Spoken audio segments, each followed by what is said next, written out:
निरी nexus institute for research and innovation भन्ने छ त्यहाँ हाम्रो नाम।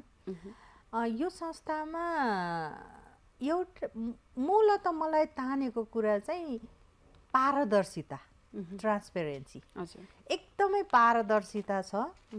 र अर्को कुरा त्यहाँ प्रशासनिक उल्झन एकदमै कम छ।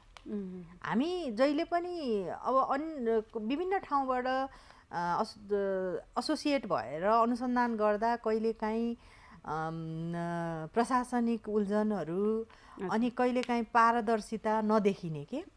यो संस्थाको मूल कुरा चाहिँ मैले त्यही भेटेको छु। र अर्को चाहिँ यस संस्थामा विभिन्न नेपालबाट मात्रै होइन विश्वका विभिन्न कुनामा रहेका नेपालीहरू अनुसन्धानकर्ताहरू जोडिनु भएको छ। यदि म यो संस्थामा गएर जोडिएँ भने विश्वका विभिन्न विश्वविद्यालय र अन्य अनुसन्धान केन्द्रबाट चाहिँ सिकेका ज्ञानहरू मैले पनि केही सिक्न पाउँछु कि। मेरो दुईटा उद्देश्य थियो, त्यहाँ बसेर अनुसन्धान गर्नु र आनन्द साथ कुनै उल्झनका साथ अनुसन्धान गर्नु एउटा थियो भने अर्को कुरा चाहिँ त्यहाँ भएका विभिन्न विद्वत व्यक्तित्वहरूबाट ज्ञान आर्जन गर्नु, किनभने ज्ञान त असीमित छ नि, सिकेर सकिँदैन।